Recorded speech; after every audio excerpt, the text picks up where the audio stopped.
Bom, então, bom dia a todos. Vamos começar hoje, dia 8 de julho de 2020, a sessão da segunda turma, da segunda Câmara, da segunda sessão de julgamento do CAF. Presentes conselheiros Mário, Martim Gesto, Ricardo Chavegato, Ludmila, Caio Rocha, Leonan Rocha, Juliano e ex-presidente Rony. E vamos voltar, a gente ficamos com dois processos pendentes do dia de ontem, o 81 e o 82, ficaram de vistas de mesa para o doutor Mário Hermes. Eu vou passar a palavra inicialmente para a relatora, que é dos dois processos, que é a doutora Ludmila. O interessado é de Car Comércio Automóveis. E depois o Mário ele vai fazer as considerações dele. A relatora então fica com a palavra para fazer um breve resumo, tá, relatora, por favor?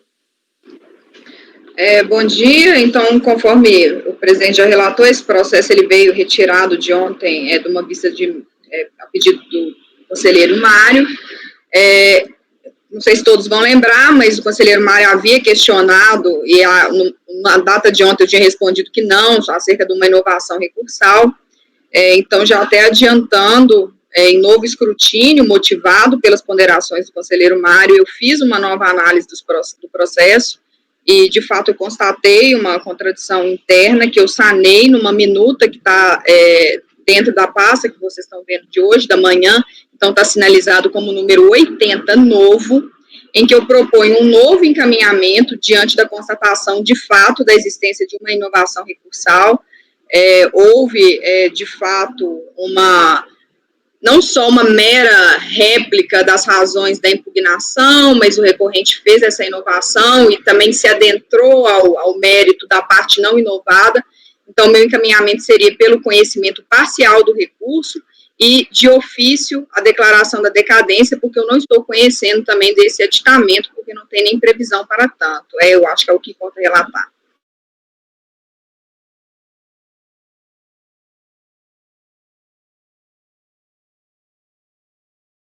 Mário, por favor, com a palavra. Estou tentando. Tá, vamos lá. O final, então. A ideia ontem era justamente que estava meio assim, muita informação junto, então eu estava tentando melhor entender. Apenas por delegação do Bidenir. Ok, eu acompanho o voto da relatora, presidente. Eu fiquei com a dúvida, só para relembrar exatamente a situação, tá, doutora? Você falou só dessa questão do conhecimento, mas do que se tratava o processo, que realmente foram mais de 100 processos, podia dar uma rememorada rapidamente da questão, situação de fato, qual foi a autuação, qual o tributo, o que aconteceu, assim, bem? Tá certo. Na impugnação, o recorrente alega simplesmente o bis in idem, que fala que ele já estava sendo exigido aquelas contribuições previdenciárias.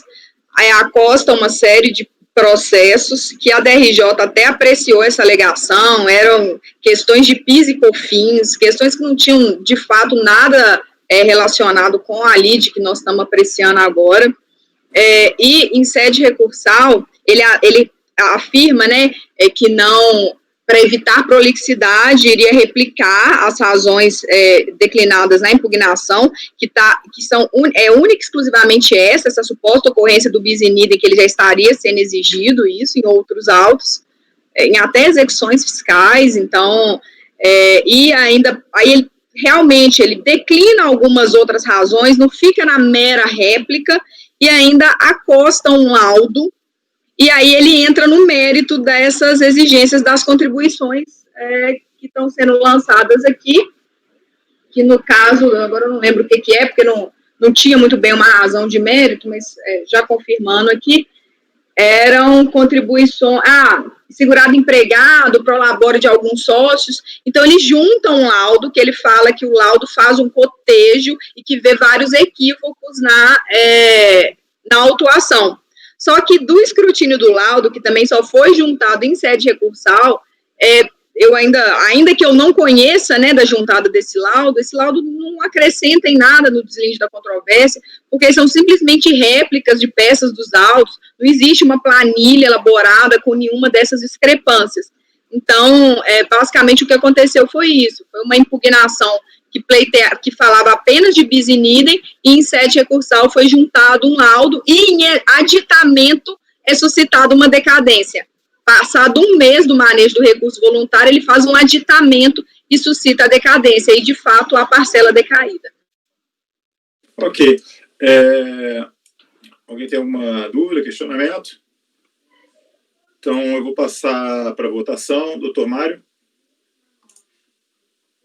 Eu acompanho, relator. Eu até entendo que depois que eu li bastante, eu achava até que realmente era inovação do recurso de todo, porque lá na defesa ele somente falou isso, né, que os valores que foram lançados já estavam sendo executados pela Procuradoria.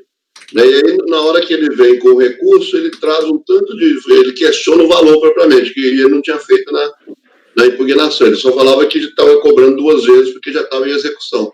Isso, mas aí ele replica, né? Ele replica a impugnação e acrescenta. Por isso que eu estou dando parcial inovação. Ok, eu acompanhei a relatora, senhor presidente. Martim? Acompanho também. Ricardo? Eu acompanho a relatora. Caio? Acompanho a relatora. Leonan? Juliano? Acompanho. Eu também vou acompanhar. Então, Acompanho a relatora, presidente. Opa, desculpa. Então, ficou essa proposta aí da relatora, reclamada por unanimidade, conhecer parcialmente o recurso, apenas com a alegação de bis in idem, de ofício, em declarar a decadência da exigência quanto às competências que estão assinaladas no voto da relatora. 81, por favor, doutora, para prosseguimento. O 81, como é um CFL 68, ele foi retirado de pauta justamente em razão dessa pendência do principal. Então, no caso, a multa das competências que foram decaídas não poderão ser exigidas. Então, é mera reflexo, né, do que foi decidido no processo de número 80. Tá, você pode abrir e ler o dispositivo, a tua proposta, por favor? Claro.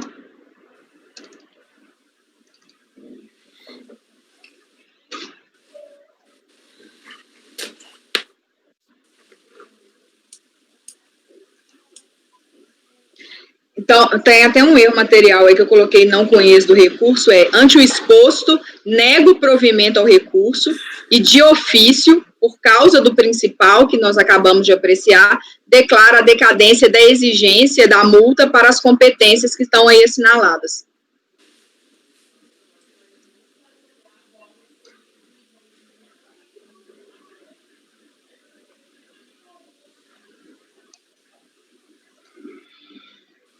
Tá aí a questão da súmula CARF, foi aplicada pela fiscalização, não foi aplicada? Bom apontamento, não, porque ele é até anterior. Peraí, deixa eu só ver a data do manejo do recurso. Não, o recurso ele é posterior à MP. Então, nesse caso, salvo engano, a gente não estava, porque como a parte já poderia ter suscitado, a gente não está dando de ofício. Não, mas essa súmula, ela é a aplicação obrigatória, né, gente? Ele está questionando, questiona qual é a multa, a gente tem que aplicar isso aqui, independentemente de qualquer coisa. Só um minutinho, você está falando da retroatividade benigna, correto? Da cesta de multas. Sim. Pelo que eu me lembro da orientação... Eu me lembro que... Era... Se o recurso fosse posterior, a gente não estava aplicando de ofício. Eu vou dar uma olhada, doutora. Vamos fazer pequeno. Para não atrapalhar o julgamento, vou fazer vista de mesa desse processo, tá? Depois a gente fez com calma. Pode passar para o primeiro de TR, por favor. Vamos entrar na pauta do dia, que é o 165, né? Agropecuária. Isso. Fica a vista de mesa esse aqui, para a gente verificar essa questão aí. 165, aí nós já mudamos de tema, agora nós vamos começar a tratar de ITR, que é o tema dessa manhã. Esse primeiro processo, existem outros dessa mesma recorrente, eu vou depois até propor uma inversão de ordem de julgamento, porque o processo de número 186 é idêntico a esse que nós vamos apreciar agora. Como é simples, eu vou pedir para fazer um resumo. Na verdade, o que aconteceu é que o VTN...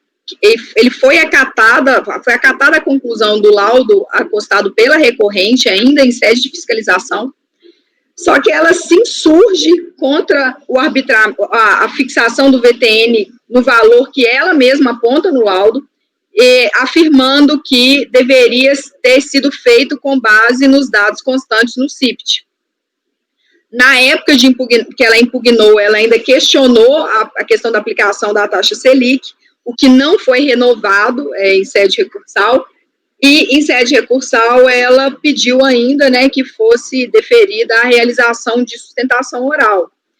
Então, o que acontece aqui nesses autos é um tanto quanto similar a um processo que nós apreciamos na sessão de junho, que o valor que foi apurado pela fiscalização foi exatamente o que estava constante do laudo da própria recorrente. Então, quando ela foi intimada a apresentar esse laudo, ela já sabia que se ela não apresentasse o laudo, seria arbitrado com base nos valores do CIPT, inclusive na intimação constava qual que era aquele valor. Então, em razão disso, né, por ter, e ainda, né, ela junta ainda alguns valores que são apresentados pela prefeitura, fala que o valor que está no CIPT, que é o razoável, então ela está indo contra a prova que ela própria produziu. A questão da sustentação oral, basta seguir o disposto no artigo 58 do Conselho. Então, meu encaminhamento, em razão disso, né, é negar provimento ao recurso, justamente porque foi apurado exatamente da forma como ela mesma apresentou no laudo, na oportunidade do procedimento de fiscalização. Ok. Está aberto aí o debate. A gente vai passar a votação. Doutor Mário, como voto? Acompanho o voto da relatora, senhor presidente. Martim? Acompanho também. Ricardo? Acompanho o voto. Caio? Acompanho a relatora. Leonan? Acompanho a relatora. Juliano? Acompanho a relatora, presidente. Também acompanha, então fica aí negar provimento ao recurso para o item 165, que é um repetitivo, então vai ser replicado para 166 a 169. E, então, na sequência, fica 170, o item 170, agropecuária 3 pontos, relatoria também da doutora Ludmila. Eu posso pedir a inversão para a gente apreciar o número 186, que é da mesma recorrente, é exatamente igual, o ano é o mesmo, é só uma outra propriedade dela também. A situação é a mesma. Tá, pode ser. Então, é exatamente... Só um detalhe, da mesma que nós temos agora, né, do 170, do 169. Isso. Arredondando no 170? Não, é a mesma empresa, só que ela que está separada por conta de organização da pauta temática. Mas aqui a 170 é 3 pontos. Gente, dá 165. É o mesmo que eu acabei de falar. 170 a gente nem começou a julgar ainda.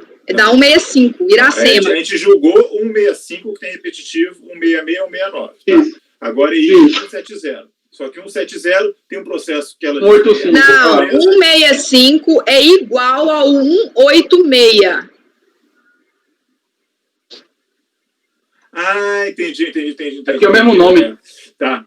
Então, 65, ela diz que tem além do 65, que tem esses dois repetitivos que a gente acabou de julgar, tem 2 processos da mesma empresa, que são 185 e 186. Dá para começar pelo 186 agora, é isso? Isso, porque é idêntico. Aconteceu exatamente a mesma coisa. Foi no mesmo exercício, a propriedade só que é outra, então ele apresentou um outro laudo, esse laudo foi acatado pela fiscalização, então o VTN não foi o declarado, mas foi o apresentado em laudo, ela se insurge contra esse laudo que ela mesma apresenta, pede que seja feito arbitramento com base nos dados constantes no CIPT, alega também ser inaplicável, né, a correção pela taxa Selic.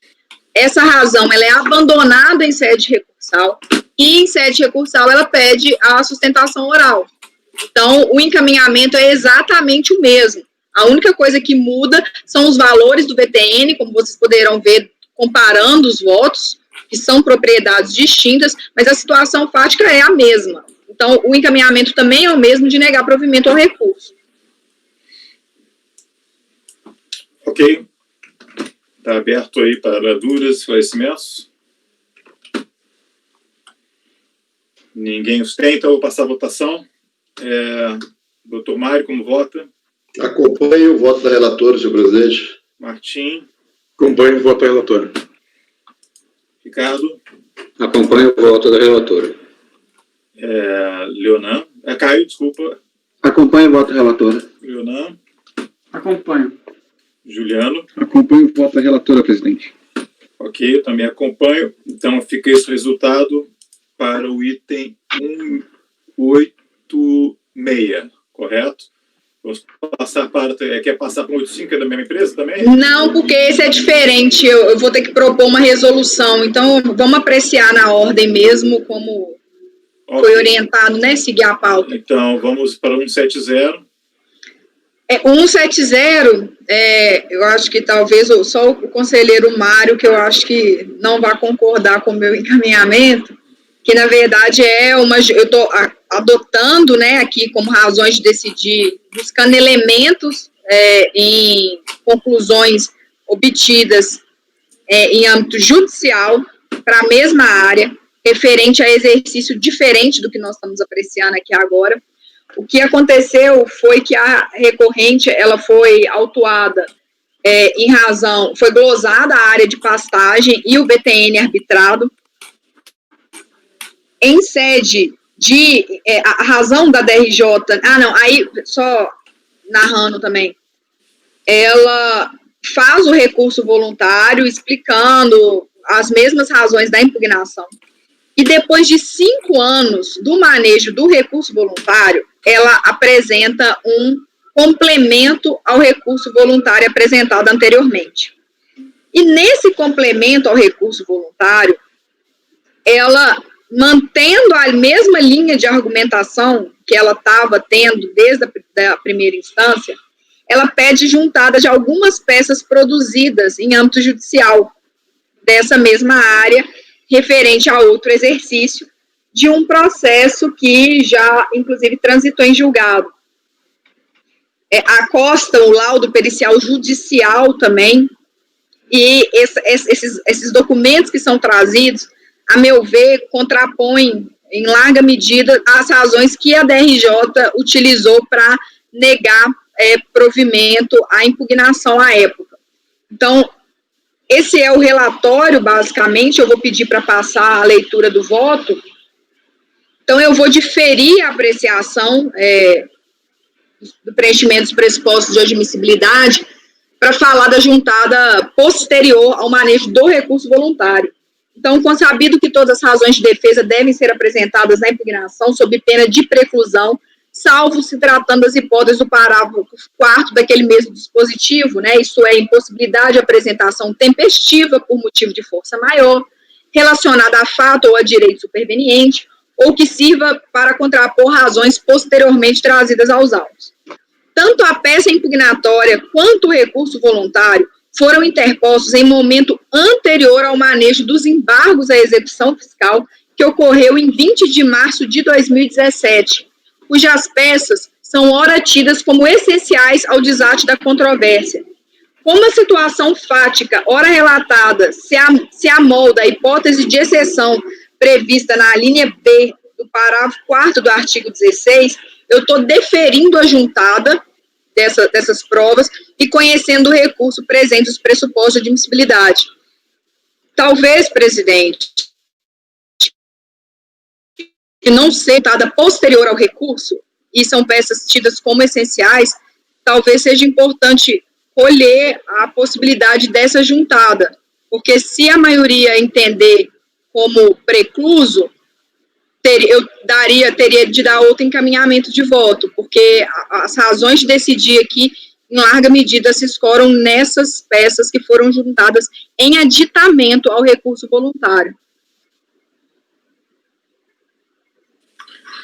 Ok, você enquadrou teu acatamento dessa peça aqui, digamos assim, pela questão de se referir a fato ou a direito superveniente, a prova documental. Superveniente, tá? Enfim, está aberta aí para considerações da turma. Quem quer fazer alguma observação?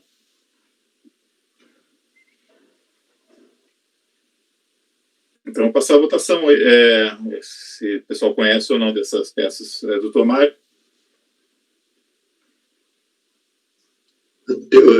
Eu acompanho a proposição de acatar os documentos novos. Tá. Martim? Também acompanho nesse caso. Ricardo? Acompanho.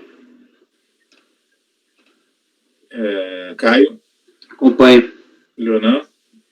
Acompanho e só fazer uma observação, mas ele já votou, o Ricardo caiu. Ricardo caiu? Ele chegou a votar? Não, caiu imediatamente. Chegou a votar. Ele votou e caiu. Só depois. Votou e caiu? Tá, Para terminar essa rodada enquanto ele volta. Voltou. Juliano, como vota? Acompanho.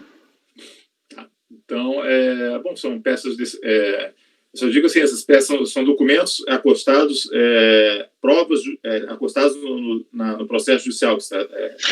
Foi um laudo pericial judicial produzido analisando essas áreas, que são contíguas, e a sentença também desses autos que já transitou em julgado. Então, também acompanho, então, vamos passar as razões de mérito, então, por favor. Então, superada essa questão, a questão da não comprovação das áreas de pastagens declaradas. A DRJ, em colisão com a documentação requerida no termo de intimação fiscal,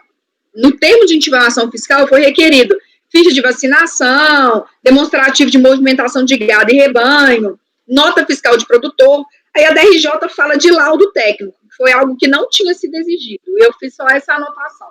Só que o ponto central da negativa da DRJ está no seguinte fato. No entanto, a negativa do reestabelecimento das áreas de pastagem declaradas se assenta no fato de que, abre aspas, o controle de vacinas contra a febre aftosa da exploração pecuária referem-se a outro imóvel de sua propriedade, razão pela qual caberia a contribuinte comprovar que a área dos dois imóveis de sua propriedade possuem áreas contíguas entre si. A perícia judicial, realizada no bojo dos embargos de execução fiscal de número tal, cujas conclusões foram integralmente acolhidas pela sentença transitada em julgado, quando instada a se manifestar sobre o óbice posto pela DRJ para o reconhecimento das áreas, asseverou o seguinte, eu vou ler só o destacado. O imóvel em questão apresenta 7 documentos de matrícula, embora nas matrículas haja 2 diferentes denominações de nomes de glebas, imóvel Rio Paraná e imóvel Colônia Rio 4, se trata apenas de uma fazenda. O senhor perito, após a visita em loco à fazenda 3 Pontos, poderia descrever se a área pode ser considerada contígua para efeito de cadastro junto à Receita Federal? A resposta dele é sim. Sendo as áreas contíguas a razão apresentada pela DRJ para o não reconhecimento das áreas declaradas, deixa de subsistir, eis que demonstrado se tratar de áreas contíguas. Acresço ainda que o senhor perito judicial ainda atestou que, abre aspas, a área de pastagem na maioria da propriedade, partes de terra plana, outras em relevo acidentado e pedregoso, sem possibilidade de mecanização. Noto que para o imóvel de NIF final 3, objeto dos embargos da execução fiscal, foi reconhecido, que não é o nosso é outro NIF, foi reconhecido que a área de pastagem correspondia a 919,1 hectares, de um total de 1.121 hectares. O imóvel, ora sob escrutínio, tem área total de 233,43 hectares, com área de pastagem declarada de 232 hectares, ou seja, até muito inferior ali. Pelo esforço da prova documental produzida em âmbito judicial, me parece crível a declaração da recorrente, razão pela qual restabeleço as áreas de pastagem declaradas. Então, por força do afastamento da glosa, é determinado que é necessário que se proceda o recálculo do grau de utilização. Da não comprovação do VTN declarado. A recorrente afirma, essas afirmações, elas não estão no recurso voluntário. Essas declarações, essa declaração que eu transcrevi, ela já está no aditamento. No recurso voluntário, ela pede que seja adotado o VTN que ela declarou. Só que no aditamento, ela já pede que seja acatado o VTN que foi reconhecido em âmbito judicial. Então, ela pede, essa transcrição, então, está nesse aditamento ao recurso voluntário. Então, a recorrente reconhece, portanto, estar equivocado o VTN declarado na DITR de apenas R$ 2.619 por hectare, mas, ao mesmo tempo, de ser excessivo os R$ 11.836 por hectare arbitrados de acordo com o que consta na tabela do CIPT. Então, eu transcrevo o que o perito judicial asseverou quando ele foi analisar o VTN dessa propriedade contígua. Ele fala o seguinte, que o valor está mais baixo desse solo porque é um solo de alta pedregosidade, desníveis, a pontos da fazenda onde a altitude chega a 500 metros e outros a 320 metros. O valor de mercado da região onde se situa o objeto deste processo, em geral, é mais baixo, chegando a um desconto de até 40% se comparado a outros municípios lindeiros, principalmente por haver alta incidência de morros. A sentença, transitada em julgado, acolheu o parecer pericial para fim de considerar como valor da terra nua a importância de 4.827,14 para o exercício de 2000, a gente está analisando neste momento. Então, tendo em vista se tratar de áreas contíguas, convenço-me da similitude das condições de solo apresentadas, tanto pela propriedade objeto da ação judicial, quanto a hora apreciada, razão pela qual convenço-me do VTN de 4.827 para o exercício de 2007, firmado em laudo pericial e acatado por sentença transitada em julgado. Então, o meu encaminhamento é de parcial provimento ao recurso para reestabelecer a integralidade da área de pastagem e, em conformidade com o laudo pericial judicial, fixar o VTN de 4.827,14. É o encaminhamento. Há duas dúvidas. Esse laudo pericial, então, é relativo a outra propriedade? Né? Que são propriedades contíguas. O que a DRJ fala, o que ela falou, no momento que ela apresentou as vacinas de febre aftosa dos gados, eles falam que não poderia, que era de outra propriedade, que ela só poderia acatar aquele documento se fosse comprovado se tratar de uma área contígua, ou seja, propriedades que estão ali próximas, juntas, né? E aí no laudo pericial judicial é atestado essa condição. São propriedades, então, que por estarem nessa situação e até com relação, né, adotando a lógica da DRJ, né, para negativa de que se fosse comprovado ser a área contígua, poderia se valer do documento de vacinação de gado registrado em outra propriedade, desde que comprovado que contígua fosse, eu adotei essas razões e trasladei essas e até comparei, né, como eu não posso fazer a identidade, né, eu não tenho uma análise exata desses autos, quando ela foi analisar a questão da área de pastagem, a área total da propriedade apreciado em âmbito judicial, ela tem uma propriedade X com uma área de pastagem de tipo 90%. Aqui a área de pastagem declarada é muito menor, comparado com o total. Então, eu fiz esse cotejo, mas é claro, né, isso é uma avaliação que depende de cada julgador. Tá, foram as minhas razões. Não, tudo bem, agora a passagem declarada, tudo bem, a DJ ficou, segundo você, nessa questão, se fosse contigo, eu aceitaria, mas em relação ao VTN, também faz a mesma observação ou as razões são outras que... Não, em razão ao VTN, como ela não tem nenhum argumento substancial, né, tanto é que ela pediu o VTN que ela declarou, sem nenhum amparo, né, sem não ter feito nenhuma prova daquilo, tanto é que quando ela apresenta o aditamento, ela já até abandona o que ela estava pedindo para pedir para declarar o que foi reconhecido em âmbito judicial, que o VTN que ela declarou era muito inferior e não tem prova de fato de nada. Tá, mas assim, o VTN é para outra propriedade. Isso, também. Qual a base da analogia para colocar para essa? Foi assim, se eu posso utilizar a área de pastagem, para considerar a área de pastagem dessa propriedade, informação da área que é contígua, eu fiz essa mesma lógica para o VTN. E até pelas explicações, né, que ele fala que o terreno é um terreno atípico, que o solo não é muito pedregoso, existem essas altitudes, então ele justifica o porquê, né, o arbitramento feito com base no CIPT para essas propriedades contíguas está muito acima, dado essas condições específicas dessa área. Ok. Passar a palavra para o doutor Mário, então. Mário, por favor. Mário? Sim, obrigado, presidente. É só alguns... Você leu melhor, ainda não consegui abrir o processo todo, mas tem algumas impropriedades, meio paradoxo, né? O imóvel tem 234 hectares, é isso? É o que está informado aí no finalzinho do item 1, na hora que trata da área de pastagem, né? Então aqui você está dizendo o seguinte: o imóvel tem área de 234 hectares, com área de pastagem declarada de 232. Isso dá aí 99% da área do imóvel declarada como área de pastagem. Mas, na parte de baixo, na hora que trata do VTN, o perito fala o seguinte, ó: solo com alta pedregosidade, desníveis, pontos da fazenda onde não chega a 500 metros, outra desnível. Então, ele parece que até dá uma certa contradição, porque foi perguntado, em cada afirmativo, quais as áreas especificamente, suas características e valores, quando ele fala de solo, relevo e possibilidade de mecanização, com valor por hectare. Então, assim, eu acho que defende para um lado e para o outro, né?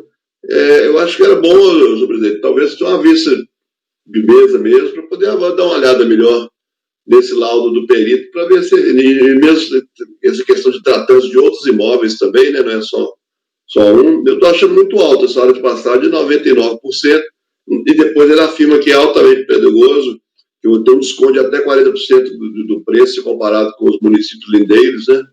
Então, acho que era bom, eu queria examinar melhor esse laudo aí pericial, para ver se dá para tirar essas conclusões, porque, como a conselheira colocou, ela usou o termo, é crível, é uma coisa que vai do juízo do convencimento pessoal, né? Não está muito baseado no fato em si, né? Nos elementos que estão no auto propriamente. Ok, então ficou vistas de mesa para o doutor Mário, que está deferida, e tem 170 e 171 é um repetitivo, né? Então fica também para vistas de mesa. E vamos passar para o julgamento 172, por favor.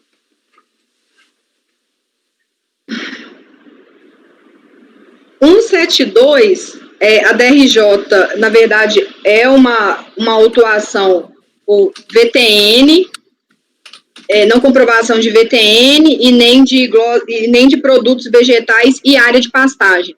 Na hora que chega na impugnação, a única matéria suscitada é ilegitimidade passiva, só que uma série de documentos são acostados.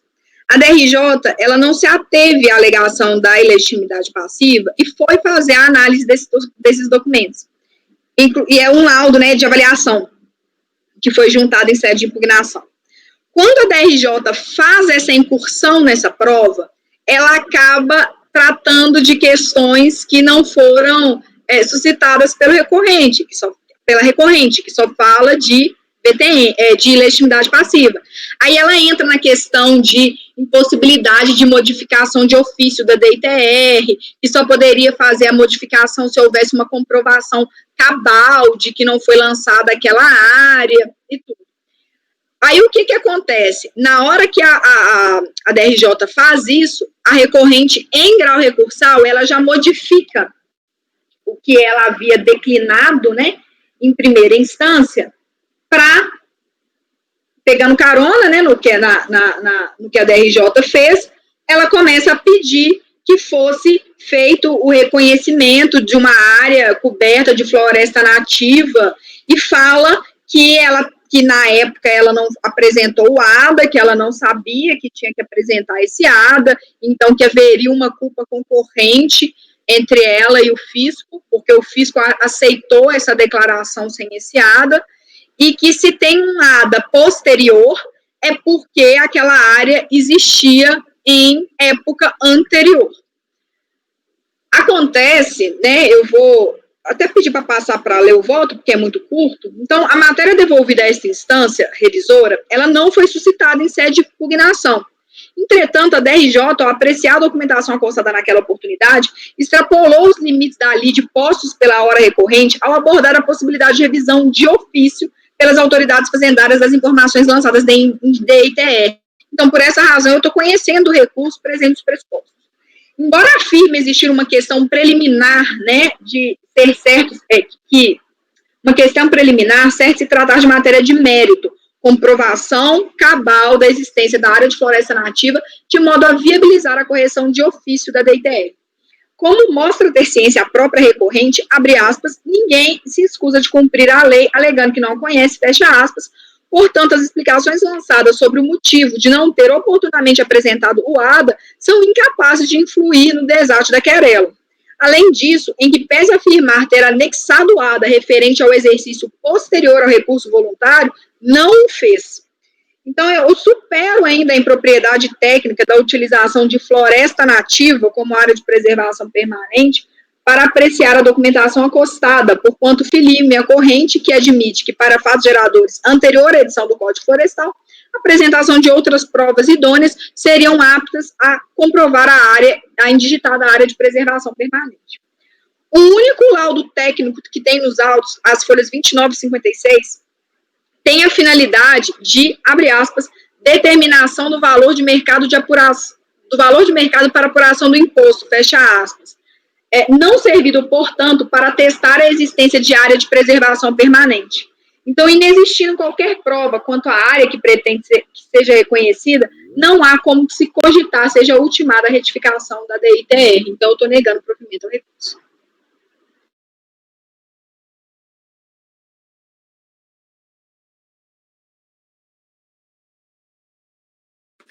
Dúvidas, por favor? Olha, eu caí aqui, acabei de perdendo a leitura do voto, tá? Só para avisar que talvez não ficou gravado não, porque sumiu de repente, e não foi a internet, foi o Mitchit. Eu caí também um pedaço, mas eu estava lendo aqui o voto dela. Dá uma lida no voto aí, rapidinho, o Marco, para poupar a garganta da doutora. Porque minha preocupação foi tentar voltar rápido. O voto é bem curto, pode dar uma olhada? Caio quer levantar uma questão? Caio, por favor. Eu acho que a gente deve analisar, antes de analisar o recurso em si, analisar a admissibilidade, né? Porque o recurso é completamente diferente da impugnação, em que pese a DRJ ter extrapolado, que é um complicador na discussão. Me parece que essa análise deve ser feita preliminarmente, não? Está surgindo uma votação separado do conhecimento dessa matéria? Porque me pareceu que há uma preclusão aí com relação ao recurso voluntário, a menos que o entendimento seja de que, com base na extrapolação do acórdão, a gente supere isso. Porque ela está contrapondo, né, o que ela não está trazendo um argumento novo, ela está se defendendo de uma colocação que a DRJ fez. Então, há uma inovação recursal, né, cortejando as duas peças, obviamente, só que a partir do momento que a DRJ suscita questões que nem ela mesma havia questionado, ela abre a oportunidade da recorrente fazer uma réplica disso aí, a meu ver. A questão de ordem, acabei de receber uma mensagem, foi estendido o prazo de indicação da pauta para o dia 13/10, tá? Ok? Então, a palavra agora do doutor Leonan. A minha dúvida, a Ludmila acabou de esclarecer, era exatamente esse, não um cotejo, na verdade, se a DRJ realmente tratou da matéria, ele está só se defendendo da matéria. Então, eu entendo que tem que ser conhecido, até pela ampla defesa. A DRJ vem, tem que manter o lançamento por isso, ele vai se defender disso. Ricardo, também, observação? Historicamente, já fizemos isso aqui na nossa turma.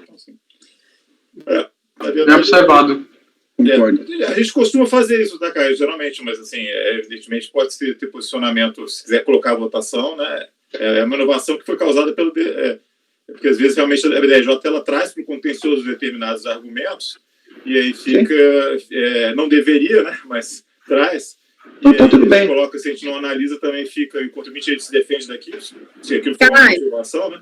Então a gente acaba analisando nesses termos. Mas concordo que, em tese, não deveria ter acontecido isso, nada disso. Não, eu acompanho o entendimento. Tá? Mas eu posso até explicar também, a gente pode aplicar esse raciocínio de forma análoga, né? O artigo 16, quando ele fala da questão da juntada de provas, ele fala que opera a preclusão salvos que para contrapor fatos. Então, se eu tenho uma autorização para admitir prova para contrapor fato levantado posteriormente, então eu posso, por palavras, né, por insurgência recursal, fazer o mesmo. Então, eu não veria nenhum óbice legal a isso, não. Okay. Estou de acordo também. Não, tranquilo. Então, superada essa questão, em relação ao mérito, alguma colocação? O Mário conseguiu já ler, não? Ok, se ninguém tem nenhuma observação, passa a votação. Como vota, Mário? Eu acompanho o relator e acredito que devamos analisar, sim, também, né, essa questão preliminar, porque foi enfrentado pela DRJ, então acho que está coerente. Eu acompanho totalmente o relator. Então, Martim? Eu também acompanho a relatora. Ricardo? Acompanho a relatora. Caio? Acompanho a relatora. Leonan? Acompanho. Juliano? Acompanho a relatora, presidente. Também acompanho, então ficou por número de votos para o item 170, né? E também para o repetitivo, que é 171. Negar provimento ao recurso. 172, desculpa, que a gravação aí não. 172, a Ioneide Oliveira de Souza ficou interessado com o repetitivo de número 173, também com o mesmo resultado, negar provimento ao recurso, e passamos para 174 agora. Questão de ordem, presidente. O item 171. Não, ele é repetitivo, então está vinculado à tua vista. Tá, então ele foi votado na sessão. Não foi votado. Ele é o repetitivo do processo que você pediu vistas agora, 170. Ah, perfeito, desculpa. Da área contígua. De pastagem. Tá? Então, esclarecido. Então, vamos para 174 agora. Baema Agropecuária, com a palavra, doutora. Esse é um pouco parecido com a questão do processo que o conselheiro Mário pediu vista, só que nesse caso eu achei que tanto o laudo judicial quanto a própria sentença, elas, além de não ter transitado em julgado, esse processo, essa área, né, não é nem área contígua, não, é a mesma área aqui nesse caso. Mas a sentença, apesar de ter acolhido a pretensão da parte hora recorrente em âmbito judicial, eu não me convenci do laudo técnico que foi elaborado judicialmente, nem das razões lançadas na sentença, que não transitou em julgado, está em pendência de julgamento de apelação e de exame necessário pelo TRF1.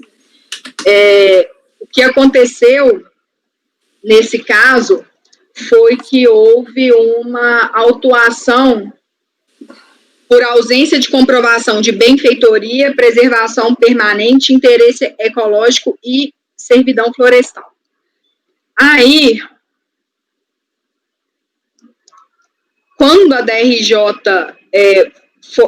a DRJ apreciou, negou, porque achou que não estava comprovado, a área de benfeitoria, ela acrescentou que estava preclusa, porque foi declarado um valor superior, a autoridade fiscal apurou um valor de 29,9 hectares, a recorrente anui com esse valor, e aí a DRJ considera a matéria preclusa, mas a recorrente se insurge, fala que não teria se operado a preclusão, que ela estaria sim se insurgindo contra as áreas de benfeitoria apurada.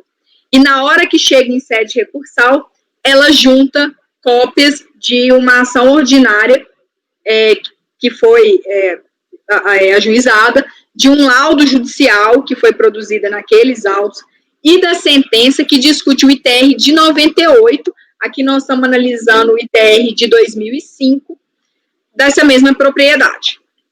Só em sede recursal essa juntada veio acontecer. Então, em primeiro lugar, né, com relação, eu vou passar a leitura do voto, né, então essa questão da benfeitoria, tem uma preclusão contra a área de servidão ambiental, ela não traz impugnação, a DRJ reconhece a preclusão, ela não se insurge contra o reconhecimento da preclusão. Então, conforme relatado, a recorrente afirma que, em que pese se insurgido contra a glosa das áreas de benfeitoria, teria a DRJ equivocadamente entendido ser matéria não impugnada. Transcreva as razões lançadas no acórdão recorrido. A DRJ fala o seguinte: quanto à glosa parcial da área ocupada com benfeitorias de 139 para 29,9, a contribuinte reconhece em sua impugnação essa última dimensão, especificamente as folhas 101. Em seu recurso, sustenta que, abre aspas, conforme demonstrado e georreferenciado no mapa de uso acostado aos autos, tem-se uma área de 29,9269 hectares, ocupada principalmente por estradas internas, currais, áreas construídas e de circulação, conforme o laudo anexado. Como frisado pela DRJ, o valor que pleiteia ser reconhecido já o foi, razão pela qual, desde a impugnação, falece a hora recorrente de interesse contra este ponto. As alegações declinadas em caráter subsidiário acerca da suposta confiscatoriedade da sanção combinada esbarram no verbete simular de número 2, razão pela qual igualmente não podem ser conhecidas. Quanto aos documentos apresentados em sede recursal, fiz aquelas mesmas considerações e vou passar a análise do caso. A peça impugnatória, que está as folhas 70 a 110, ela foi apresentada em momento anterior à distribuição da ação anulatória, em 30 de agosto de 2007. A apresentação do laudo judicial em 15 de outubro de 2009 e, consequentemente, antes da sentença, que foi prolatada em 20 de outubro de 2010. Como a situação fática ora se relatada a modo da hipótese de exceção prevista na linha B, eu estou deferindo a juntada e conhecendo parcialmente do recurso, presentes os pressupostos de admissibilidade. Então, se isso é controvérsia, imperquirir ter a recorrente logrado êxito em comprovar a existência de 2.295 hectares de áreas de preservação permanente, e não apenas porque a DRJ fez um reconhecimento parcial dessas áreas de preservação permanente, porque ela conseguiu juntar uma declaração de um supervisor do IBAMA acerca do fato de 1.700 e poucos hectares estarem dentro do Parque Nacional do Chapada Diamantina. Então, essa área foi acatada, só que ela declara 2.000 e tanto. Aí, então, na verdade, ela quer, então, a totalidade da área que ela declarou e mais 3.046 de área de interesse ecológico. Então, eu vou apreciar as provas que foram juntadas, porque eu acredito que o ADA, para fatos geradores anteriores a 2002, a DIRA corrente, né, antes de 2012, que não precisa, o ADA não é crucial. Então, na perícia judicial, realizada no imóvel em outubro de 2009, nos autos da ação ordinária tal, referente ao ITR do exercício de 98, foi aferida a existência das seguintes áreas. Aí, para não printar o quadro, eu refiz o quadro. O quadro que está nesse laudo judicial é esse aí que vocês estão vendo, que declara uma área de reserva legal de 2.800 e pouco, que fala de uma APP de 772, que é, inclusive, inferior à que foi reconhecida aqui. Fala do parque, fala de uma floresta estacional, de uma área de proteção ambiental Marimbus Araraquara, umas zonas de proteção silvestre, e chega à conclusão de que há uma área com restrição ambiental de 9.000 hectares. Peço licença para transcrever no que importa as razões de decidir lançadas no ato sentencial. Ela fala que, a sentença fala que conforme demonstrativo houve a declaração dessas áreas. Aí ela até declarou um pouco diferente do que ela fez em 2005. Então, em suma, né, fala que o laudo pericial chegou à conclusão de que o total da área com restrição perfaz 9.024 e 29, área esta, portanto, bem próxima daquela declarada pelo autor e que foi desconsiderada pela Receita Federal. Com a devida vênia, o fato de o valor encontrado pelo senhor perito oficial ser próximo ao declarado, por si só, não justifica o acolhimento do pleito da recorrente. A tabela apresentada no laudo aponta a extensão de APP inferior à reconhecida nestes autos, vide a tabela supratranscrita e a resposta ao quesito 7, que está nas folhas 592, e ela, inclusive, é muito inferior à que foi declarada. Conforme consta da sentença, ela foi declarada 2.540, e lá está reconhecendo 777. Chama atenção ainda inexistir especificação ao tipo de limitação sofrida. Não é possível precisar se tratar de área de interesse ecológico, de área de servidão ambiental. A única questão que o laudo pericial já exclui é falar que não existe a existência de reserva particular de patrimônio natural. Essa é a única área de utilização limitada que ele fala, não tem nessa propriedade isso. O resto ele trata de uma maneira muito global. É dito que 9.024 são áreas de, abre aspas, interesse ecológico para a proteção dos ecossistemas. Mas em resposta ao quesito 22 do laudo pericial,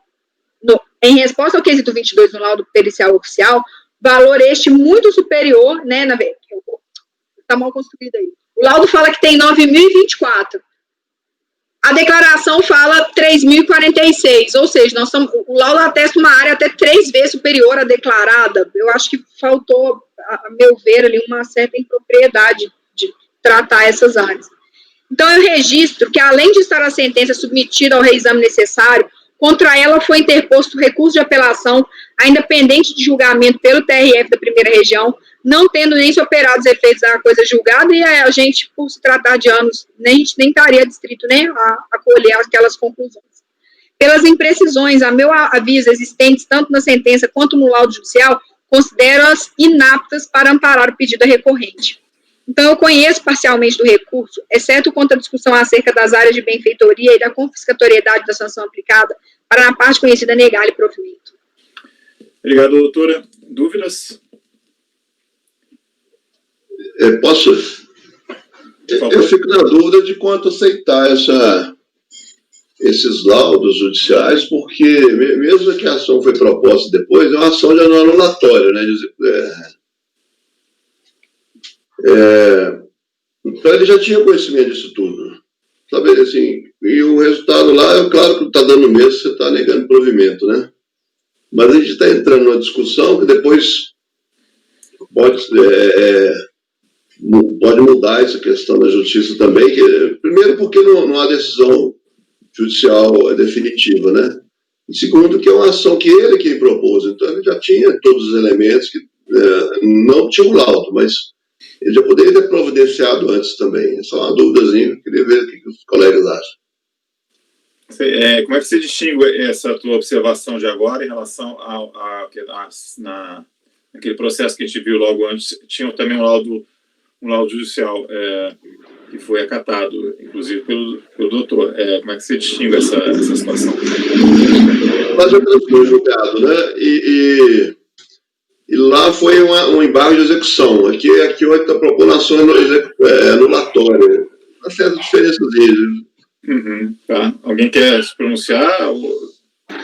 Eu acho que a questão, né, que realmente é uma questão de percepção. Você analisa o laudo, você vê como ele foi confeccionado, o tipo de precisão que ele consta, os fatos que estão ali, até o próprio fato, né, da recorrente, o reconhecimento ali de determinadas pontos, que ela inclusive, no caso anterior, né, que eu acho que é essa a diferença, que ela reconhece o equívoco na declaração, é uma análise muito subjetiva. Aqui, como eu não consegui fazer nenhum cotejo, eu não consegui, para mim, analisando aqueles documentos, ver alguma lógica, alguma congruência, né, nessas. A gente não está obrigado a acatar a conclusão judicial, ela só serve para reforçar. É claro que o laudo feito, né, judicialmente, como é contratado por um perito, que não é de nenhuma das partes, ele não está ali atendendo ao objetivo de ninguém, ele não está ali para interesse de ninguém, apenas a serviço da justiça, né? Ele é um laudo completamente imparcial, mas nesse caso aqui, eu não consigo ver, e a sentença também não precisa. Se existem inúmeros tipos, né, de limitação, algumas permanentes, outras não, que devem ser declaradas, eu não posso pegar isso num bolo e falar, deu 9 mil, deu 9 mil, então tá bom. Então, essa é a razão pela qual eu não consigo, né, me convencer deste... Ok, o Caio quer fazer uma observação? Caio, por favor. Com relação a isso, até aproveitando o próprio julgamento que nós tivemos anterior, eu acho que se a gente, se há uma possibilidade de ficar aí um resquíciozinho de suposto cerceamento de defesa, uma possibilidade de ser alegado cerceamento de defesa por não conhecimento de uma prova, eu acho que é interessante a gente acolher a documentação e não ter essa dúvida, né, quanto ao cerceamento de defesa. Então, no caso anterior, para mim, restou definido por conta disso, né, a DRJ falou, ele está se contrapondo, então, para não haver cerceamento de defesa, eu acho interessante acolher. Nesse caso também, né, se a gente não acolher essa prova, sempre o contribuinte vai ficar com aquela a arguição em aberto de que houve cerceamento de defesa ali. Eu acho que aqui não é o caso. A gente pode acolher a prova e apreciar como foi feita pela relatora. A minha essa coisa. Eu, particularmente, assim, a gente pode ou não acolher. De uma maneira geral, eu sou, em relação ao laudo judicial, como observado pela relatora, ele é, em tese, imparcial. Eu acho que há uma possibilidade maior do que em outras situações de acolhimento, tá? Mas também isso não é uma verdade absoluta, é uma questão para ser verificada caso a caso. Então, eu passo a falar para o Mário, aí Mário, se você achar que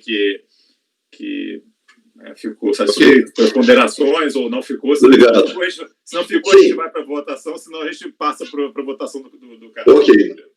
Eu acho que foi bem colocado essa questão de tem que ser tomado com certa relatividade, né? Não pode tratar como questão absoluta e ver caso a caso mesmo, porque, na minha opinião, de toda forma, é um laudo extemporâneo, né? Assim, era como se ele estivesse atravessando o laudo somente na fase de recurso, porque ele não foi apreciado nem pelo auditor e nem pela delegacia de julgamento.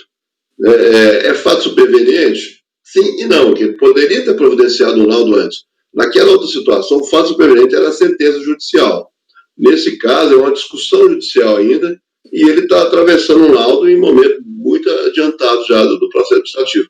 Por isso que eu levantei o questionamento, como o resultado aqui não vai ser tão afetado, eu acho que já podemos encaminhar para a votação, mas com essa ressalva que foi colocada assim, tem que ser tratado caso a caso, não podemos ver, assim, tem uma ação judicial, vamos aceitar o laudo que está lá, eu acho que tem que ter esse cuidado, né, assim, de não criar um novo procedimento. Então tá, bem esclarecido. Então, Mário, como vota? Eu acompanho a relatora, presidente. Doutor Martim? Eu também acompanho a relatora. Ricardo? Acompanho a relatora. Caio? Acompanho a relatora. Leonan? Acompanho a relatora. Juliano? Acompanho a relatora, presidente. Também vou acompanhar. Então, ficou conhecer parcialmente o recurso, exceto quanto à discussão quanto às áreas de benfeitoria, confiscatoriedade da sanção aplicada. Para na parte conhecida, negado e provimento, ficou isso para o item 174 e para o repetitivo, que é o 175, e eu passo a palavra de novo para a doutora Ludmila, item 176, interessado, Campos Novos Energia. Esse foi retirado de pauta, presidente, a pedido da PGFN. Foi isso, a gente tem retirado de pauta do 176, 176, foi só 176 e 177 é o repetitivo associado. Então, a gente passa para o item, ele vai ficar para a pauta presencial, e a gente passa para o 178, interessado a EM Agropecuária. Por favor. Também a relatoria da doutora Ludmila. Esse processo é um tanto quanto simples, porque não existe questão propriamente de mérito a ser apreciado. O que aconteceu nesse caso foi uma autuação por causa de não comprovação de áreas de produtos vegetais e pastagem, bem como do VTN declarado. Há uma compreensão da parte, neste momento, do que está sendo exigido, porque ela afirma que já recolheu o ITR, só que ela está sendo exigido um valor suplementar por causa das glosas que foram feitas. E, além disso, fala de um cerceamento de defesa, mas ela foi intimada a apresentar a documentação apta a comprovar aquelas áreas. E, no mérito, é uma questão simplesmente de alegação de não confisco e inaplicabilidade da taxa Selic. Então, é um processo que há essa incompreensão nesse momento, como uma preliminar de... Esse tributo já foi extinto, porque quando eu declarei, eu recolhi TR. Então, houve um pagamento. Não, há uma exigência de um imposto suplementar em razão dessas glosas que estão sendo feitas aqui. E, além disso, a questão da preliminar de cerceamento de defesa, que fala da questão da nulidade, né? Ela quer, na verdade, que o fisco faça a comprovação do VTN. Então, ela foi chamada a apresentar o laudo e aí ela inverte para que o fisco que faça a prova desses valores. Então, são aqueles recursos que a gente diuturnamente recebe aqui, com essas alegações um pouco fora de contexto. Doutora, votando então por negar provimento ao recurso, né? Isso, o meu encaminhamento é de negar provimento ao recurso. Acho que todos estão com a minuta do voto aí, acompanharam as explicações da relatora, um processo bastante simples e as delegações já são repelidas costumeiramente pela turma, né? Confiscatoriedade e taxa Selic, questão de súmula, inclusive, com a Selic. Então, acho que dá para passar para a votação aí. Se ninguém tiver nenhum esclarecimento, eu vou passar para a coleta dos votos. Doutor Mário? Acompanhe o voto da relatora, senhor presidente. Martim? Também acompanho o voto da relatora, presidente. Ricardo? Acompanho a relatora. Caio? Acompanho a relatora. Leonan? Acompanho a relatora, presidente. Juliano? Acompanho a relatora, presidente. Eu também acompanho. Então, fica esse resultado, negar provimento ao recurso para os itens 178 e para o item 179, também repetitivo associado, e vamos passar para o item 180, também da relatoria da doutora Ludmila. Interessado Edmilson Paranhos, com a palavra, por favor. Este caso é uma autuação em razão da glosa de área de produtos vegetais declarado e também do VTN. O que aconteceu foi o seguinte, acredito eu. Quando o recorrente foi intimado para apresentar um laudo para comprovar o VTN, ele fez essa contratação desse laudo e, no meio desse laudo, o perito contratado, o engenheiro contratado, a engenheira, no caso, eu acho, trata de, numa descrição do uso do imóvel, sem qualquer comprovação, começa a lançar, tem um APP de tanto, tem uma reserva legal de tanto. Então, foram trazidas algumas áreas que seriam passíveis de isenção, que não foram declaradas pelo recorrente, e aí acaba que no momento que isso aparece no laudo, o recorrente acaba querendo ver essas parcelas reconhecidas. E aí começa a discussão, né, ela extrapola e é tratado da possibilidade ou não da revisão de ofício, entrando naquele mérito de se há a comprovação cabal do erro no momento da declaração, que ensejaria essa retificação. Então, só para... há ainda, né, uma questão que o recorrente explica que ele estava viajando para o exterior, até a costa, passagem aérea, passaporte, tudo, para comprovar que a intimação do acórdão da DRJ, acerca da decisão da DRJ, aconteceu no momento que ele estava no exterior. Então, ele pede que a contagem de prazo seja feita a partir do retorno dele do dia 16, sendo que o AR consta dia 13. Só que, no caso, não há nenhum prejuízo, porque está dentro dos 30 dias. Então, eu só fiz esse registro porque há essa alegação dessa tempestividade, sendo que o recorrente quer que o termo ACOR seja a data de retorno dele ao exterior. Então, mas o recurso ele é tempestivo.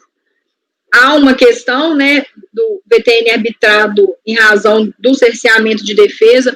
O laudo que foi acostado não é um laudo apto, porque ele não traz avaliação dos 5 imóveis. É feito, na verdade, eu até fiz a transcrição, é feito... Você está passando por voto, Ludmila? Eu estou passando por voto, porque é um processo tranquilo também, eu acho que não tem... Só para alertar os colegas. Só pontuando mesmo as questões que eu acho que às vezes chamariam a atenção. Ele traz esse laudo, só que o laudo, na verdade, a perita ela utiliza um método evolutivo de pesquisa no âmbito regional para introdução ao método comparativo direto de dados de mercado.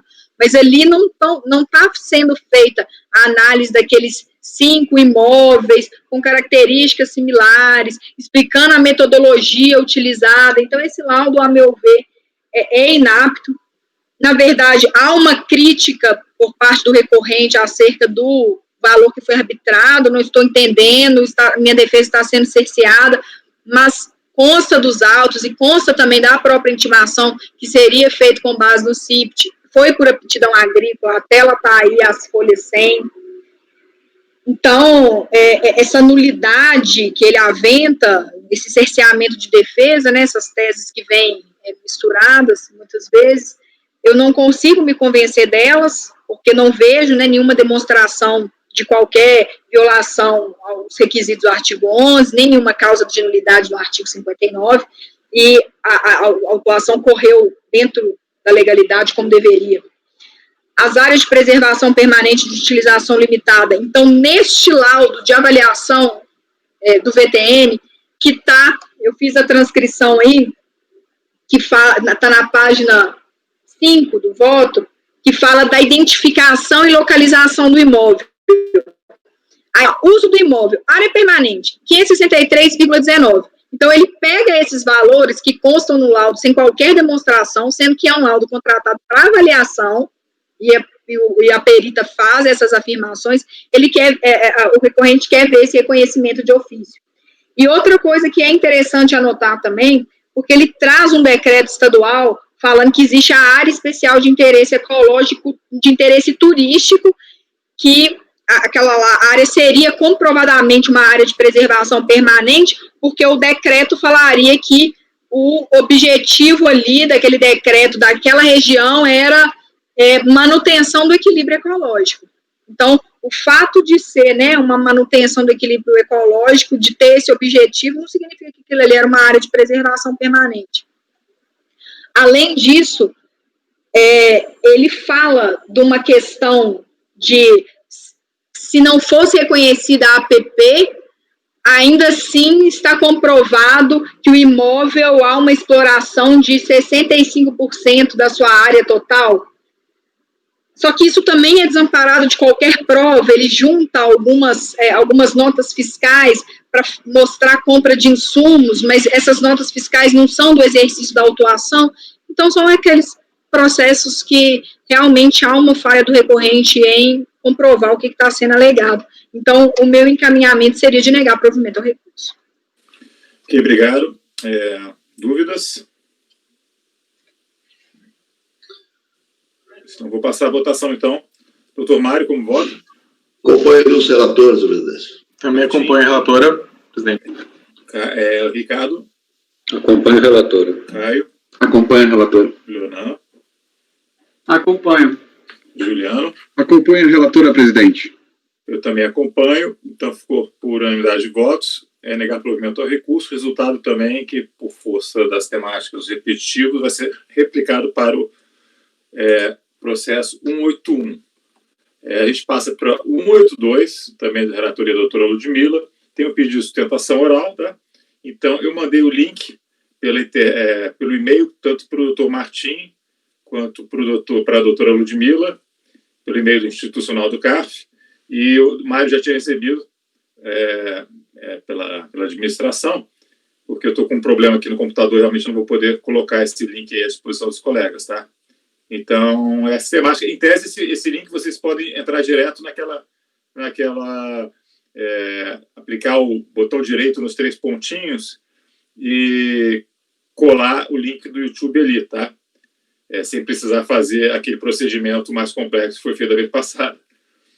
Tinha o áudio em um, e o visual em outro, tá? Verifiquem se estão com o link, senão eu mando pelo WhatsApp, mas eu mandei pelo e-mail. Só me confirmem se receberam o link. Ok. Aí, quem vai fazer o procedimento aí quem quer se habilitar? Quer fazer, Martim? O microfone, Martim. Eu não fiz outra vez, eu posso tentar agora. Eu não abri o arquivo ainda aqui? Só um instantinho que abri o e-mail. Eu só tô copiando o link, eu vou abrir ele aqui. É só porque como meu computador fica gravando, eu prefiro fazer mais rápido para não ficar pegando minha tela, senha, e-mail, essas coisas. Não, tranquilo. Então, de repente, é melhor o Martim, talvez, não sei. Quem foi primeiro? Deixa eu ver a entrar no e-mail aqui. Eu só vi pelo celular, por enquanto, que eu recebi.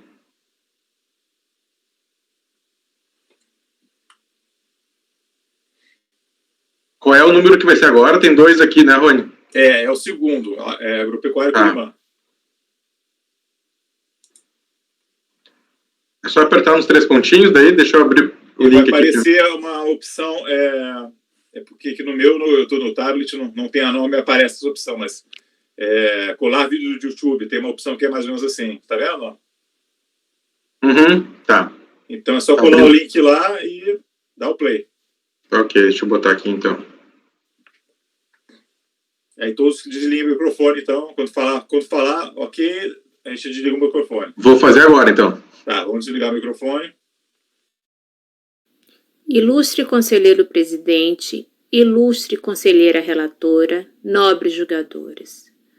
Nestes autos se discute a exigência de TR dos anos calendários de 2006 e 2007 contra a Fazenda Curimã. Ao longo do processo, a recorrente demonstrou a situação de esbulho possessório que se encontrava à época desses fatos geradores. Situação de esbulho que nasce no ano de 1999. Naquela época, o contribuinte ingressou com uma ação de reintegração de posse, a qual, em virtude de um incêndio criminoso naquela comarca, que atingiu o fórum, não teve seguimento, mas fez, ao longo do processo, prova da continuidade do esbulho, mediante juntada de carta do INCRA, onde consta a existência de assentamento no local, mediante ata notarial, mediante ata do delegado de polícia local e diligências de oficial de justiça que atestam a existência dessas pessoas no imóvel. Sobretudo, há nos autos a matrícula do imóvel, onde está averbada a ação de uso capião proposta pelo líder dos invasores. Tudo bem, Martim? É assim, nesse cenário, que em 2006 e 2007, ao entregar o DIAT, a contribuinte arbitrou as dimensões da área de preservação permanente e da área de reserva legal. É legítimo, é justo que o poder público cobre a documentação que comprove as dimensões dos contribuintes, mas sempre que do outro lado exista um contribuinte no uso e gozo do Martim, a gente não está ouvindo nada, não está aparecendo nada. Seja no seu pleno direito de propriedade. Eu estou ouvindo. Eu estou vendo. Estou ouvindo e vendo. Aqui, então não estou vendo nada. Agora parou tudo, Rony. Eu pausei.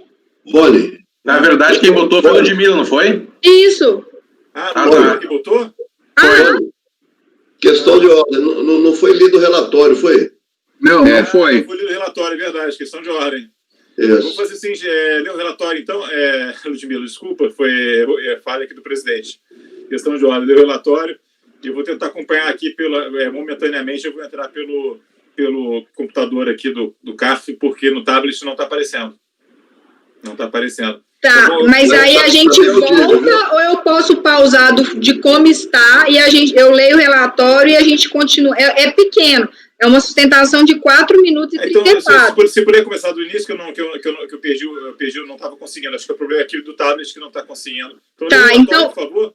Vamos fazer certinho. Eu vou ler o relatório e dar play do começo. Ok, obrigado. Melhor. Então, trata-se de recurso voluntário interposto por Agropecuária Curima S.A. contra o acórdão proferido pela DRJ de Campo Grande, que rejeitou a preliminar de ilegitimidade passiva suscitada para, no mérito, manter a glosa das áreas de benfeitoria, de preservação permanente e de reserva legal declaradas, porquanto ausente comprovação quanto sua existência e extensão.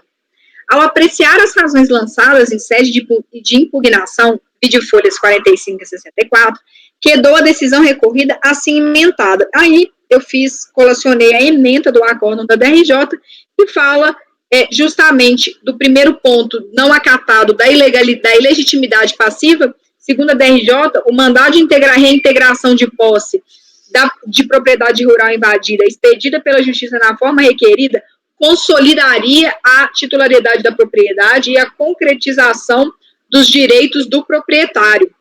E, quanto às áreas de florestas preservadas, o que a DRJ afirma simplesmente é a ausência de provas, não foi apresentado ADA, então, por isso, ela não estaria acolhendo.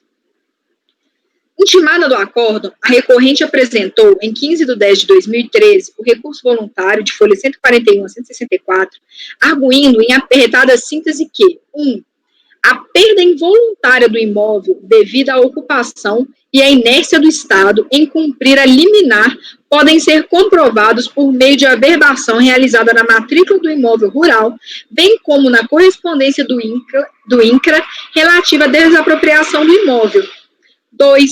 Que a entrega da DITR apenas ocorreu, ainda que em caráter meramente formal, porque ele era proprietário do imóvel. Entretanto, por estarem as terras ocupadas, não pôde oferecer nenhuma informação mais fidedigna acerca das áreas sobre as quais pretende ver reconhecida a isenção. E 3, que a área declarada como reserva legal não está averbada na matrícula, por ser decorrente de lei, já que encontra na área definida como Amazônia Legal. Protestou, ao final, pela sustentação oral e pela juntada posterior de documentos que, aí ela afirma que, por culpa exclusiva de terceiros, não puderam ser juntados e pela diligência no local. Acusa o recebimento também dos memoriais que foram gentilmente ofertados pela parte recorrente, os quais mereceram a minha atenciosa leitura. É o relatório, presidente. Ok, eu vou esperar, pedir um minutinho aqui, vou sair daqui do tablet e vou entrar no computador para poder acompanhar a sustentação, tá? Então, estou saindo aqui.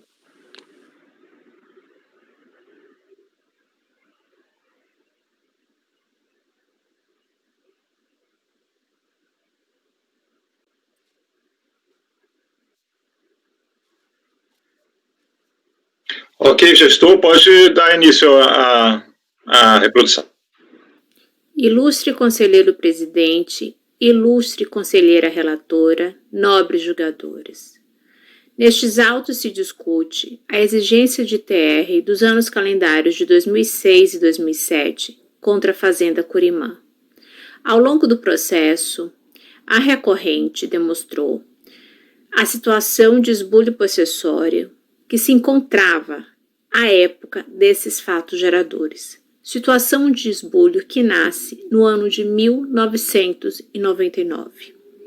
Naquela época, o contribuinte ingressou com uma ação de reintegração de posse, a qual, em virtude de um incêndio criminoso naquela comarca, que atingiu o fórum, não teve seguimento, mas fez, ao longo do processo, prova da continuidade do esbulho, mediante juntada de carta do INCRA, onde consta a existência de assentamento no local, mediante ata notarial, mediante ata do delegado de polícia local e diligências de oficial de justiça que atestam a existência dessas pessoas no imóvel.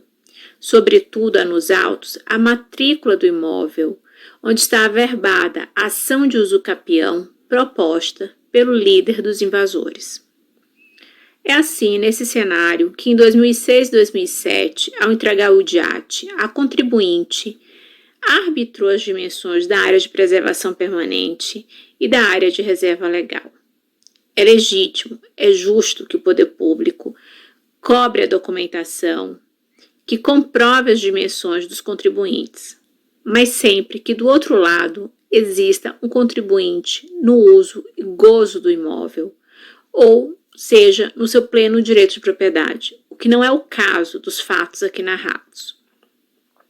Em suma, temos aqui o esvaziamento do direito de propriedade.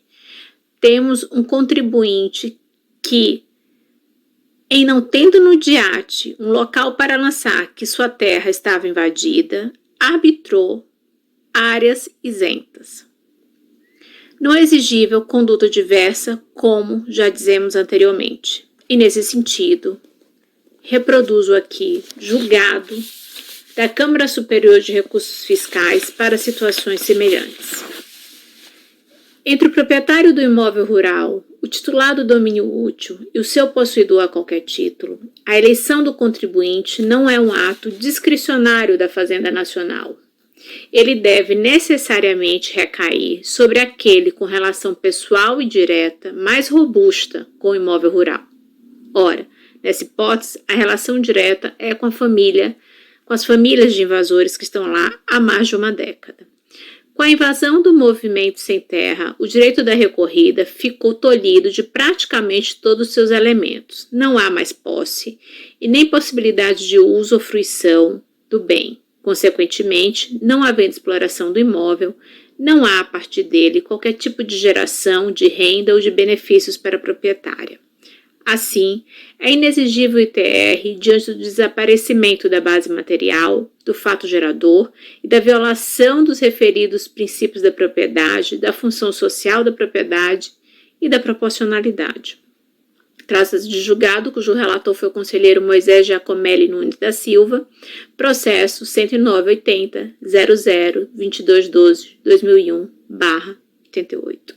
Nesse sentido, também vem decidido o STJ de que é inexigível o ITR do imóvel rural e, inclusive, a apresentação de obrigações acessórias como o DIAT, sempre que o imóvel rural estiver invadido por sem terras diante, reconhecendo nessa hipótese a ausência de fato gerador. Diante dos fatos narrados, data venha, de forma muito humilde, a Fazenda Curimã vem pedir o prosseguimento do recurso voluntário, seu provimento e o reconhecimento da inexigibilidade do ITR. Agradeço a atenção. Obrigada.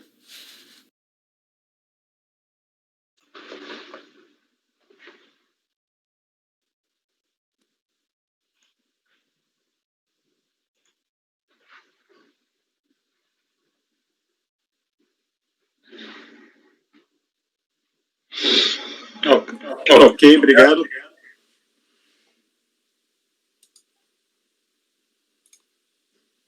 Eu não, agora, o link do YouTube está aparecendo na tela, não estou conseguindo tirar ele. Eu estou vendo aqui tudo normalmente. Tem que sair, você tem que apertar uma teclinha agora, já saí do tem uma saída.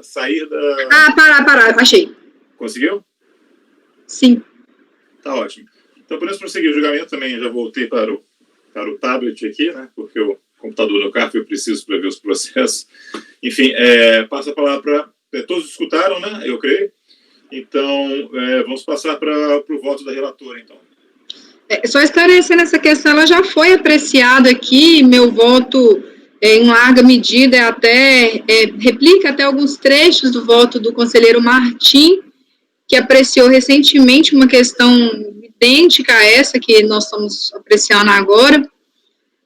A questão das provas, eu vou fazer a leitura do voto, mas a narrativa fática feita pela patrona é verossímil e as provas estão de fato acostadas, mas existe ainda uma discussão acerca do momento, né, desse reconhecimento. Só fazer uma parte, Ludmila, aproveitando que você falou, naquela ocasião que a gente apreciou a situação, o Ricardo estava ausente, quem votou por ele foi o suplente, e o suplente acompanhou acompanhou Martin, você, eu e Juliano, eu acho.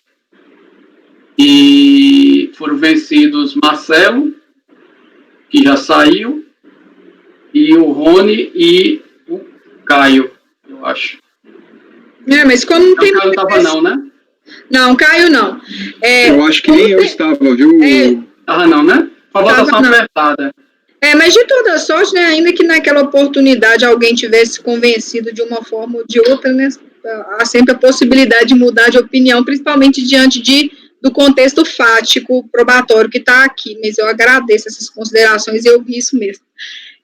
Então, passando a leitura, eu vou diferir a apreciação do preenchimento dos pressupostos para tecer algumas considerações acerca dos pedidos formulados ao final das razões recursais.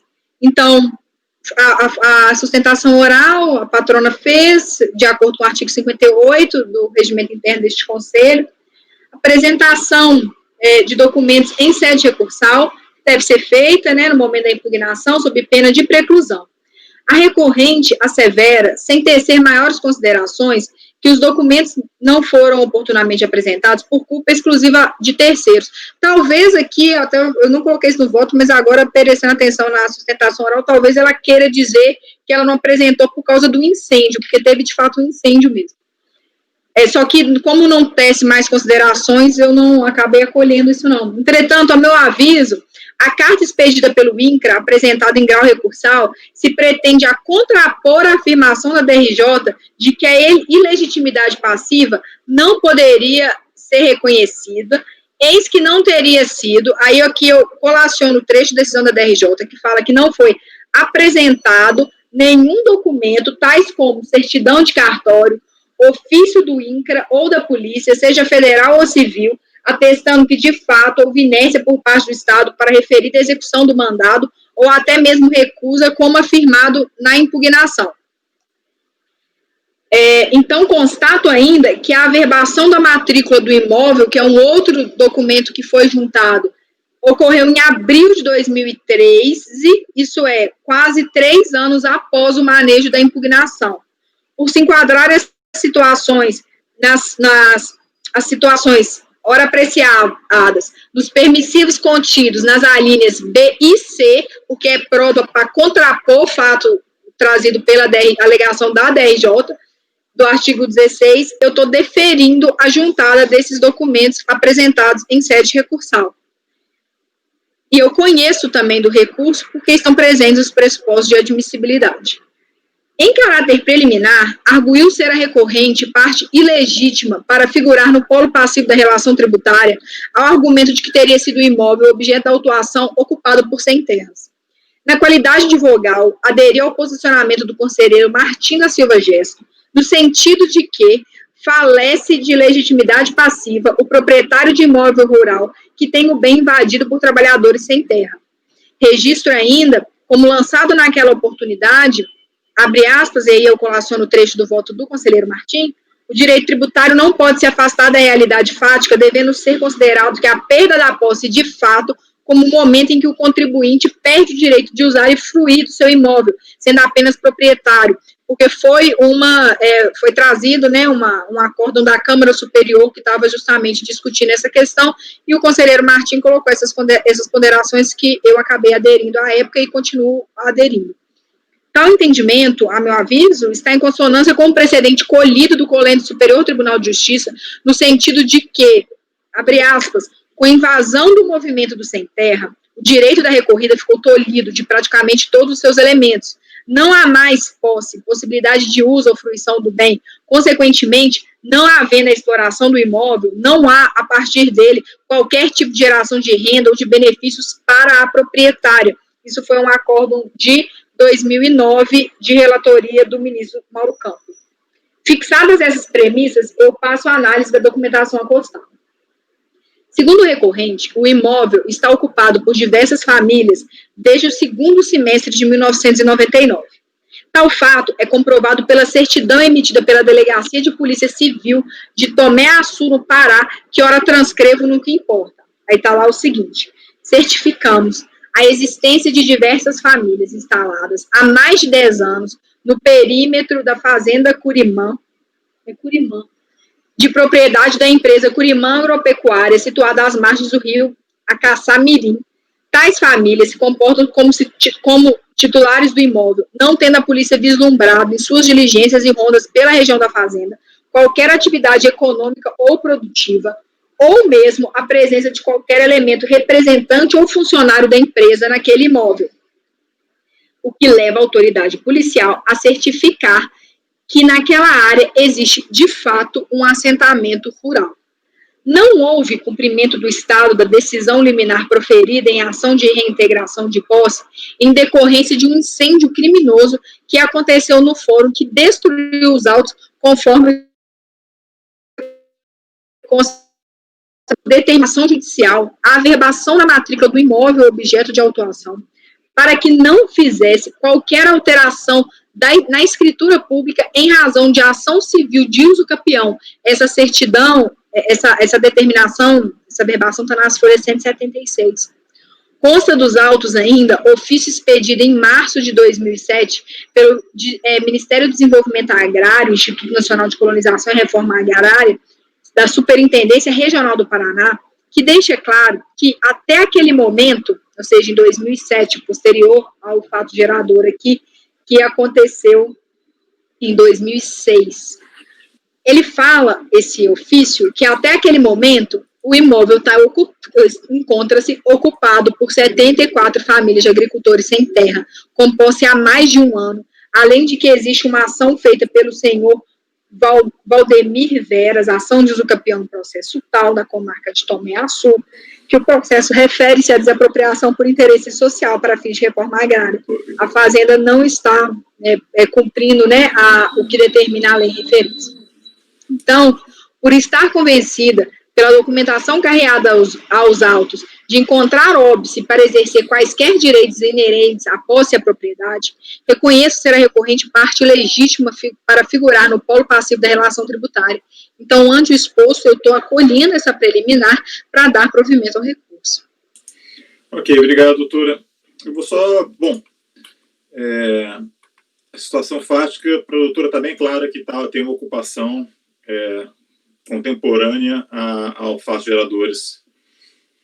Tá, então, bom, eu já manifestei, né, outro dia dessa sessão, dessa reunião de julho, que eu me debruçando sobre as modificações feitas na 10.522 de 02, por força da Lei 13.874 de setembro de 2019, eu entendo que há uma substância jurídica maior para se entender que o CARF esteja, de uma certa maneira, deva observar os atos da Procuradoria, atos que eu falo atos administrativos da Procuradoria, no caso, notas e pareceres, que tratam, assinados pelo Procurador Adjunto ou pelo Procurador-Geral da Fazenda Nacional, em que tratam de lista de dispensa de contestar e recorrer. E, no caso, nós temos uma nota nesse sentido, que é a nota número 8, nota PGFN-CRJ número 8 de 2018, e que a ementa dela ITR, se o proprietário não detém o domínio ou a posse do imóvel, em razão de imóvel rural de sua titularidade ter sido invadida, como ocorre nos casos das invasões promovidas pelo MST e por indígenas, fica impossibilitada a cobrança da ITR, já que na hipótese, segundo o STJ, a propriedade seria somente de formalidade legal, e foi aprovada, ainda que não tenha sido a inclusão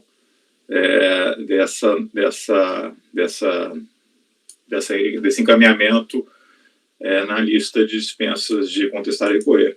Então, tendo em vista essas considerações, eu estou cambiando meu entendimento, que era no sentido nessas situações, ainda assim, a legislação prevê, de certa maneira, que permaneceria a cobrança.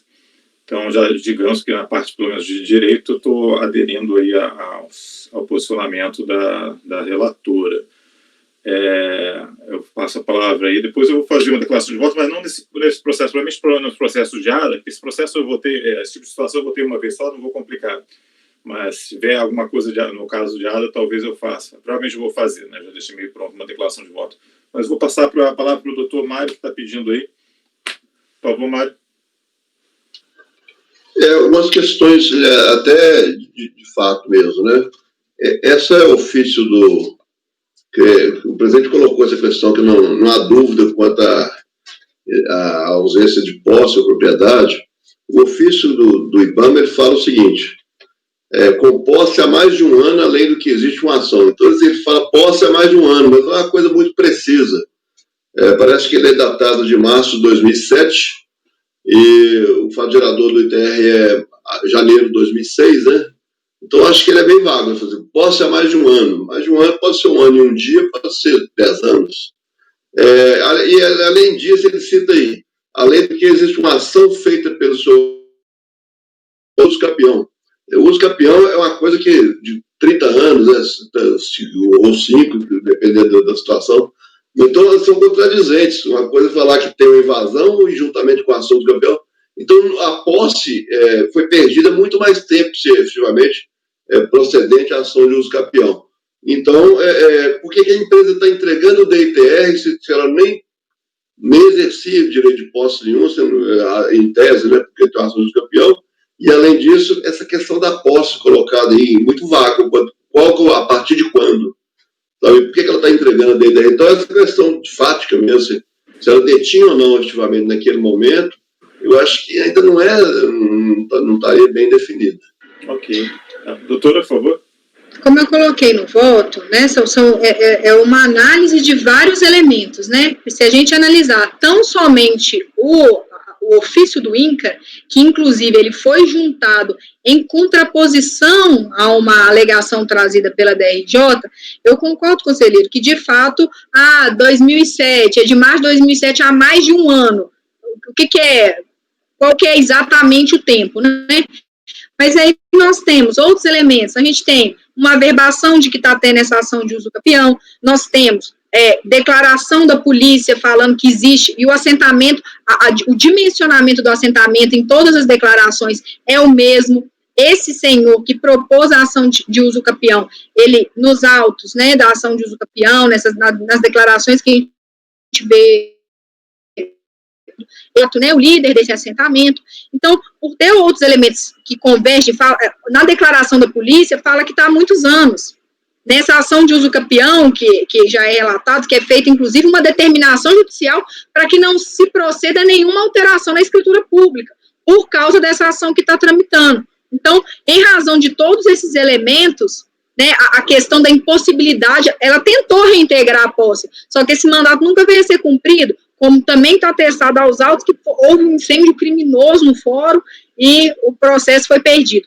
Então, com todos os elementos, né, esse somatório desses elementos, é que eu tenho a convicção de que está comprovada essa ilegitimidade, porque há muito ela não mais exerce. E só respondendo a questão também sobre o porquê dela fazer essa declaração, ela fala que fez a declaração porque ela era ainda proprietária, né? Então, se o fato gerador é posse ou propriedade, ela se enquadra, né, ali, como proprietário, no papel ela é proprietária, então ela até fala que fez a declaração ainda sem qualquer precisão, porque não mais tinha nem acesso ao imóvel para saber aquelas áreas declaradas. Então, a meu ver, né, claro que isso é uma percepção também, essa questão da valoração da prova, ela vai do julgador, mas eu fiquei convencida dos documentos que estão nos autos, de que ela não mais exerce nenhum direito ali sobre aquela propriedade, ela tem um título no papel apenas. Ok, vou passar a palavra para o Ricardo, que está pedindo a palavra. Ricardo, por favor. Obrigado, senhor presidente. Bem, inicialmente, quanto à prestação de preclusão das provas, eu não faria essa referência à interferência de terceiros, porque isso está muito vago. Mas eu aceitaria a preclusão, sim, por outros motivos, pois, afinal, é para esclarecer argumentos já levantados em fase impugnatória. Outro fato, agora, enquanto a mérito, durante o ano de 2019, antes da minha ausência, eu apreciei um caso muito similar. Nesse acórdão de minha relatoria, onde eu encaminhei por negar provimento ao recurso, não foi unânime, mas fui acompanhado e houve maioria de votos, no sentido de negativo. Agora, o fato é que, à época, realmente, eu fundamentei sobre o entendimento, inclusive jurisprudencial aqui do CARF, que era necessário um registro indubitável em cartório. Essa averbação na matrícula de imóvel, ela está constando, é indubitável que realmente existe invasão, como era naquele caso. Mas aí a averbação na matrícula de imóvel aqui é a averbação da existência de uma ação. Não é a averbação da concreta desapropriação. Agora, face aos esclarecimentos trazidos pelo Dr. Rony de mudanças na legislação, eu tenho, então, aqui uma posição a considerar-se nulo ou não esse posicionamento. Muito obrigado. Ok. Doutora, quer fazer algum adendo aí ao que o Ricardo falou? O Mário quer se pronunciar? Mário, por favor. Antes do voto propriamente, eu tenho hoje à tarde uma questão semelhante de invasão, né? Foi alegada invasão também, de posterior desapropriação. Eu tenho caminhado nesse sentido, aplicando o regulamento do ITR. Ele fala claramente, né, que o ITR incide sobre a propriedade rural declarada, inclusive para declarada de unidade da necessidade pública ou intencional, inclusive para fim de reforma agrária, até a data da perda da posse, e aí ele fala como que se caracterizaria, pela emissão prévia do poder público na posse, ou até a data da perda do direito de propriedade pela transferência ou pela incorporação do imóvel ao patrimônio do poder público. Eu estou aplicando, eu caminho para essa questão da literalidade aqui do regulamento. Esse julgamento do STJ, você percebe aí pela emenda, eles ficaram muito mais presos à questão econômica do que à questão da propriedade ou posse propriamente, né? Eles falam, eu estou abrindo ele aqui também, vê que ele fala assim, ó, não descaracteriza a condição de propriedade do imóvel, nem possibilidade por isso, não, desculpa. Eles estão... não, desculpa, perdi aqui o... Ele fala o seguinte: o direito da recorrida ficou tolhido de praticamente todos os seus elementos. Ó. Praticamente todos. Não há mais posse, possibilidade de uso ou fruição. Consequentemente, não havendo a exploração do imóvel, não há, a partir dele, qualquer tipo de geração de renda ou de benefício para a proprietária. O ITR a questão do ITR não é renda ou benefícios. Ele incide sobre a propriedade ou a posse. E tanto e aí a opinião, de acordo com o meu encaminhamento desse voto, o cidadão recebe pela desapropriação. Então, se ele está recebendo, é sinal que ele tinha alguma coisa, algum direito de posse ou propriedade. Senão, era simplesmente uso capião. Né? Então, se ele está recebendo, ele está sendo indenizado pela perda da posse. Então, para mim, ele tinha o direito de posse, ele era o sujeito passivo, e deixou de ser na hora que ele recebeu a indenização e foi transferido para o poder público. Ok, só lembrando que a gente está analisando esse caso aqui, então, enfim, feitas as considerações, como é que o doutor vota, então?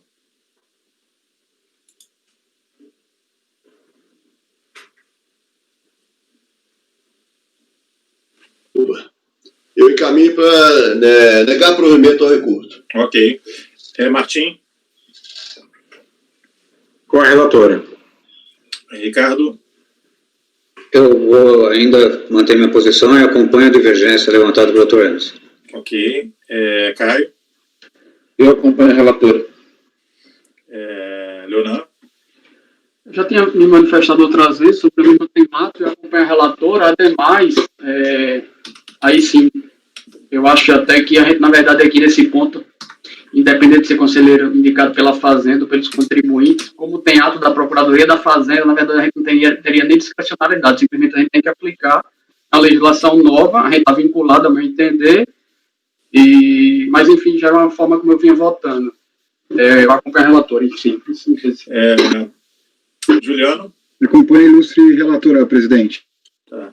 Também acompanho, então ficou com maioria de votos, dar provimento ao recurso, resultado que vai ser replicado para os itens, para o item seguinte da pauta, que é o item 183, e agora nesse momento vamos fazer uma pausa, tá, gente? 10 minutinhos, retornamos às 11, tá? Ok? Intervalo rápido. Obrigado a todos.